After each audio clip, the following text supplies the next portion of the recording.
Saudari-saudaraku terkasih dalam Tuhan Yesus Kristus, selamat pagi dan berkah dalam.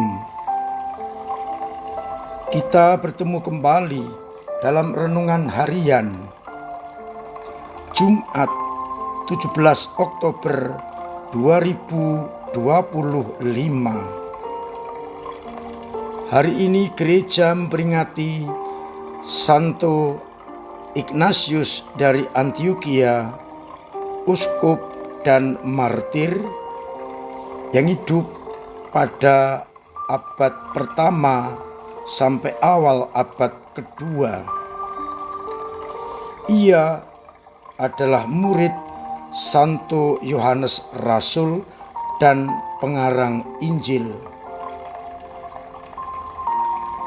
Ia dikenal sebagai murid yang pandai, saleh, dan bijaksana. Maka tidak mengherankan Ignatius ini kemudian diangkat menjadi uskup Antioquia. Ia dengan getol mempertahankan iman yang benar. Saat setelah Yesus wafat, penganiayaan dilakukan oleh musuh-musuh orang-orang Kristiani.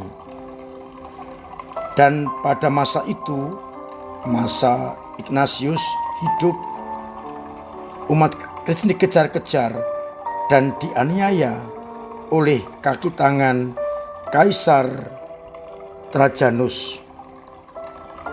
Dan Ignatius pun tidak luput dari hal itu. Ia dihadapkan ke kota dan hanya diberi dua kemungkinan, murtad atau mati. Kalau mereka murtad dan menyangkal iman akan Yesus Kristus, mereka akan selamat. Tetapi kalau tidak, mereka akan melayang oleh pedang atau dibunuh dengan cara-cara yang lain. Bersama dengan Ignatius dan banyak orang Kristen yang lain ditangkap, dihadapkan kepada kaisar yang datang ke kota itu. Kaisar mengajukan pertanyaan kepada Ignatius, "Siapakah engkau, hei orang jahat yang tidak mentaati titahku?" Ignatius menjawab, "Janganlah menyebut aku orang jahat yang bawa Tuhan dalam diriku. Akulah Ignatius, pemimpin orang-orang yang sedang berdiri di hadapanmu. Kami semua adalah pengikut Kristus yang disalibkan untuk keselamatan umat manusia. Kristus itulah yang kami bawa di dalam hati kami dan menyertai kami." Jawaban itu sangat menimbulkan kemarahan yang besar bagi kaisar. Maka dibelenggu, disiksa. Namun mereka, termasuk Ignatius, tidak gentar menanggung penderitaan itu. Maka akhirnya mereka dan Ignatius dibawa ke kota Roma untuk dilemparkan ke dalam kandang dengan singa-singa yang lapar dan ganas. Dalam perjalanan, Ignatius menulis surat kepada Polikarpus dan seluruh umat agar umat tetap setia, berkumpul untuk berdoa dan merayakan Ekaristi. Ia menasihati umat-umat, satu Tuhan, satu pembaptisan, dan satu piala dalam darahnya. Ignatius tetap berdoa bagi umat dan juga ia berdoa agar layak menjadi martir yang suci. Ketika sampai di kota Roma, ia dimasukkan ke dalam kandang singa yang lapar, dan segera tubuhnya dicapik-capik oleh singa itu dan darahnya mengucur keluar. Namun darah itulah yang nanti akan tetap menjadi penyubur bagi iman akan Yesus Kristus. Kita bersyukur atas Orang Kudus ini dan mohon agar kita pun dimampukan untuk bertahan di dalam iman. Sabda Tuhan yang kita pakai sebagai pijakan permenungan dikutip dari surat Paulus kepada umat di Roma bab 4 ayat 1-8, di mana Abraham yang percaya kepada Allah dan itu diperhitungkan sebagai kebenaran.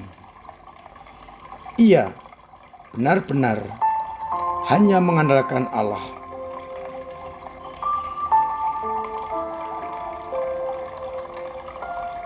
Dari bacaan Injil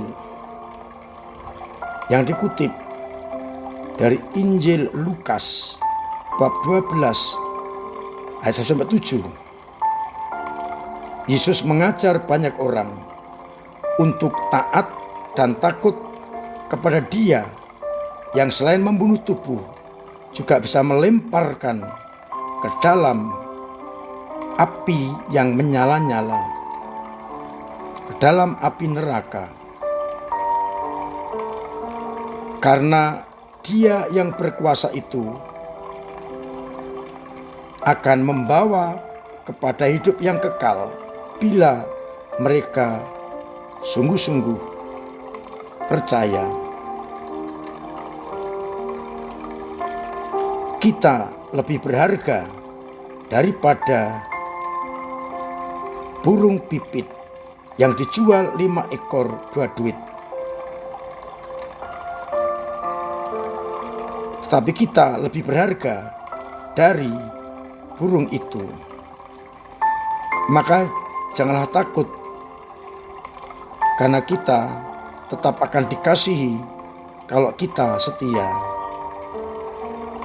Jangan takut terhadap orang-orang yang hanya dapat membunuh kita, tetapi setelah itu tidak bisa berbuat apa-apa.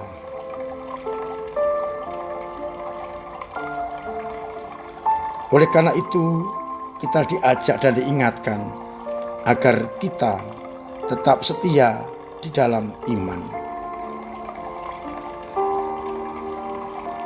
Saudara-saudaraku terkasih, kita diajak untuk berbicara, merenungkan soal iman yang harus dipertahankan sekalipun nyawa melayang, banyak tantangan dan hambatan. Karena setelah kita disiksa dan dibunuh, Yesus yang kita percayai akan melepaskan kita dari semua penderitaan dan belenggu itu dan ditarik masuk ke dalam kerajaannya. Abraham dibenarkan karena iman akan Allah yang diimaninya dengan setia. Maka kita hari ini juga diminta untuk lebih beriman dan tidak takut kepada siapapun kecuali Yesus dan Allah yang kita imani. Karena Dialah yang akan menentukan hidup kita setelah kematian. Kalau kita setia sampai akhir dalam iman, maka kita akan masuk dalam kerajaannya.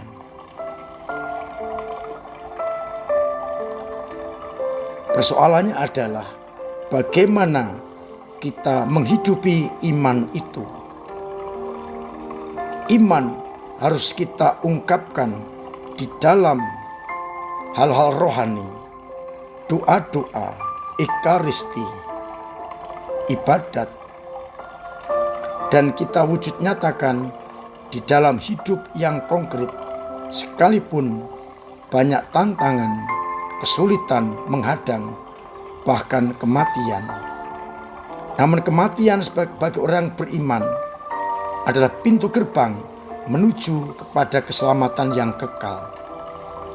Maka tidak perlu takut akan penguasa duniawi yang hanya bisa membunuh tubuh ini, tetapi tidak kuasa untuk berbuat setelah kematian.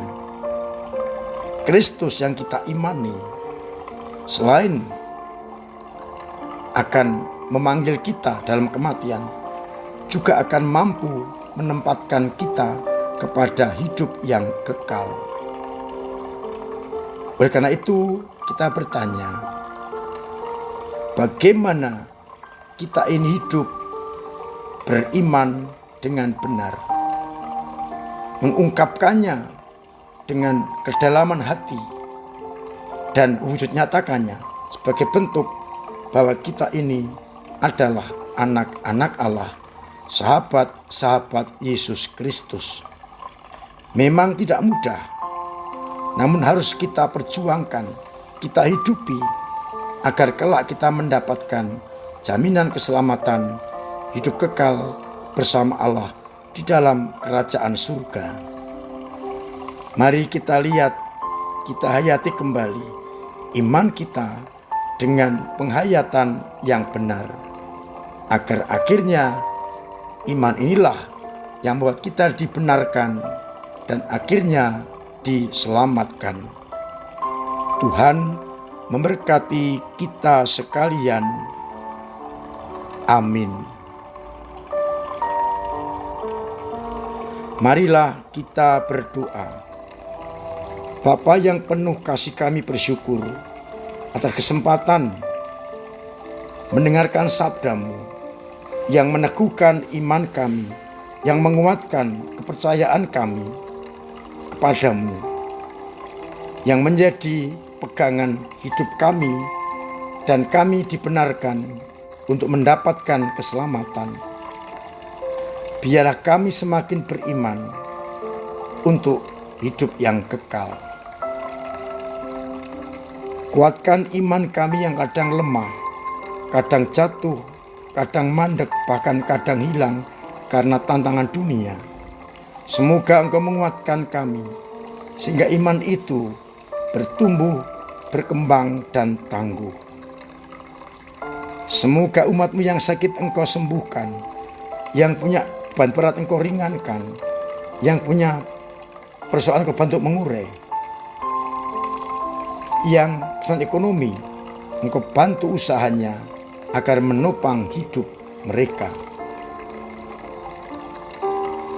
Untuk itu, sertai kami dengan berkat-Mu sendiri, Bapa dan Putra dan Roh Kudus. Amin. Saudara terkasih, tetap saya dukung, saya ajak untuk memiliki pola hidup yang sehat, agar kita sehat, orang lain sehat, dan kita dijauhkan dari segala mara bahaya termasuk penyakit, sehingga kita benar-benar hidup dalam sukacita dan ketenangan. Terima kasih untuk semua usaha panjenengan dalam menghidupi gereja, sehingga gereja terus berkembang semakin katolik dan apostolik. Semoga akhirnya juga gereja mampu melayani umat dan masyarakat. Tetap saya ingatkan bahwa pada bulan Oktober ini kita masih dalam bulan misi MSF. Kesempatan untuk mendukung para misionaris lewat doa-doa dan juga lewat dana yang bentuknya adalah pembagian amplop misi. Maka panjenengan yang belum masukkan amplop untuk para misionaris, tunggu sampai tanggal 31 Oktober agar akhirnya dana ini benar-benar bisa mendukung para misionaris. Amplop-amplop yang sudah diisi bisa dimasukkan ke kotak persembahan yang ada di dekat pintu masuk gereja, pintu utama, dan pintu samping. Panjenengan yang transfer, mohon bukti transfer dimasukkan ke dalam amplop dan dimasukkan ke dalam kotak. Panjenengan yang masih ingin terus membantu, amplop masih tersedia di samping pintu masuk gereja.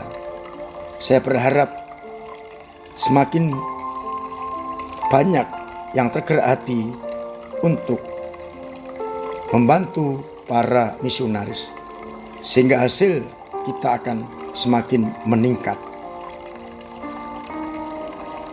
Ini bentuk kita sebagai komunio gereja yang saling berbagi untuk juga sarana pewartaan bagi umat yang dilayani oleh para misionaris MSF, khususnya di tempat-tempat yang jauh dan sulit. Maka saya masih menghimbau, kita dorong, kita bangkitkan semangat itu dengan cara pemberian dana bagi mereka. Akhirnya saya mengucap selamat pagi, selamat merenungkan, salam sehat, Tuhan memberkati kita sekalian.